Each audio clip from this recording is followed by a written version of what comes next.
The NASCAR season officially starts tonight, and Dump the Clutch has a sponsor.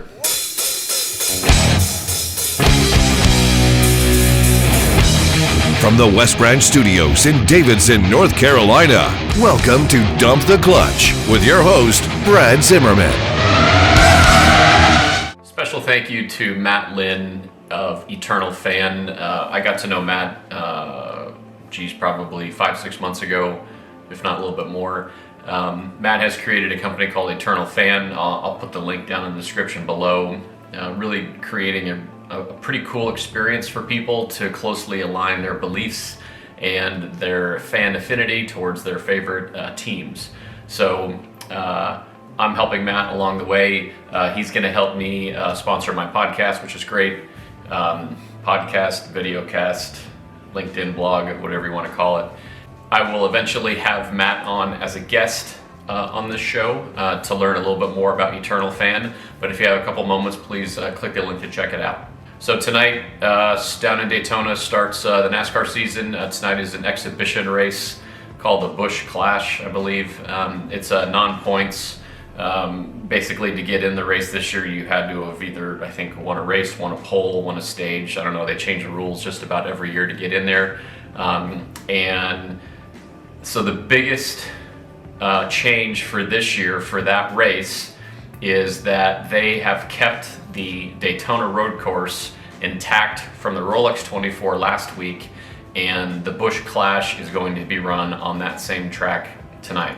So there's a lot of interesting things going on. There's probably less than a handful of drivers that have actually driven in any type of car, race car, on that particular track. And as best I can tell and read, I don't think there's any practice either. So from an intriguing standpoint in being able to transcend, your hardcore race fans and start to go over to the casual world, I think it's going to be interesting to see that these drivers tonight, when they drop the green flag, that's going to be their second lap around there or third lap, depending on the pace laps, how many pace laps they get in. So the course is a little over, I think it's like 3.5 miles long. It uses every portion of the NASCAR circle track, and then as they come across the tri-oval in the front, they'll duck off to the left and then do a little piece of a road course internally. The cars are going to be geared differently. There's going to be a lot of needing for top end speed as well as bottom end grunt once you get down in the turns on the infield. Coming off the quarters and going on to NASCAR 1, they're going to need a lot of oomph. So the way the car is going to be set up to traditional Daytona setups, just purely from a gearing standpoint, is going to be very different. I'm fairly certain the teams have got the proper setup in there, but this is going to be a very interesting test to see how quickly the drivers adapt to what's going on throughout the race. So that's what's happening tonight, and then tonight starts a domino effect into this Sunday, the Daytona 500, and then that will start the usual, weekly news cycles and races and everything that's going on. One thing I do want to stress to teams, and here's the actionable item for this piece of content. With the new car coming in 22, I don't know for sure, this is me reading the tea leaves, but there's probably going to be a new manufacturer coming in next year or the year after that. The reason why they've been holding out so long, from what I understand, is that manufacturers that come in, they're going to spend a lot of money, cash, development and people, and they want the product that they race to be as close as possible to what they sell. So with the new car coming next year, there's going to be some parts and pieces on that car that do make it a little bit more close to what you can actually drive on the road, and I think that's going to be intriguing enough for new manufacturers to finally cross the line and take the plunge and get involved in the sport. So from a team standpoint, I cannot stress this enough, even without the new car. This year, you should look at a pure land grab to try and get as many young fans as possible. And I think the way to do that, and I mentioned it on a previous video, is as best you can without getting your hand slapped, is creating some sort of alternative broadcast to engage the fans during the race. The easiest way to do that is on Twitter. Obviously, teams for the most part have a PR or content person that's with them, and they'll tweet, lap 75 came in to change a tire, and they kind of just do a Twitter version of calling the race of what's going on in front of them.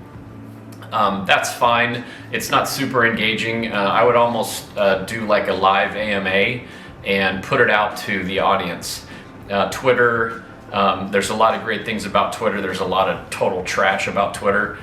So that's always a slippery slope, but it's the easiest way to get involved in a conversation if you're smart on using your hashtags and jumping into conversations as they come up. I would do a feed on Twitch and have a person in front of a camera live on Twitch, much like the gaming channels and the music channels on Twitch, because that's where the young folks are right now. And they're there. There's a ton of people there waiting to see new content. I talked to one PR rep at the cup level, and he was even questioning if he was going to get a hard card. So he might, because of the protocol with COVID, he might be staying home the majority of the races. So someone like that would be key to either do it from his house or create a small little setup in the shop to go there during the race. Flip on a camera and do an AMA on Twitch. Having the race going live, obviously, killing the volume and not showing any live feed from television, but encouraging people to watch the race so you can watch it together. I believe NBC did something similar to this a while ago for, I don't know which race it was, where they had several of their on-air personality and talent sitting in one room, sitting on sofas. It was very casual, and they're all kind of commenting on the race as it unfolded in front of them. I think you need to totally steal that idea, mimic that, and create an open environment for people to ask questions on their turf, where no matter what the question is, it gets answered. They don't get made fun of. Again, going back to the NFL and Nickelodeon, the way they handled that by bringing in the NFL and introducing the NFL to a very young audience, I think was awesome. So I think teams at a bare minimum need to try and do the same. Twitter is going to be your easiest route, I believe, but Twitch, I think, is really going to be a game changer. No one is doing it. I think you have to be a little bit careful with the rights and having the audio play in the back, but I think you can get around that and not violate any rules. And if you have extra staff that usually go to the race but is now not going to the race because of COVID, I think this would be a really cool way to get people involved, use the folks that are usually going to the race. They can do it from the comfort of their home or go to the shop here locally. I think that would be a huge game changer, and I would love to see some teams step up and do that. So have a good week. I'll keep this short this week. And I'll be watching the Daytona 500 this Sunday to see how it all shakes out. Have a good week, and we'll talk to you later.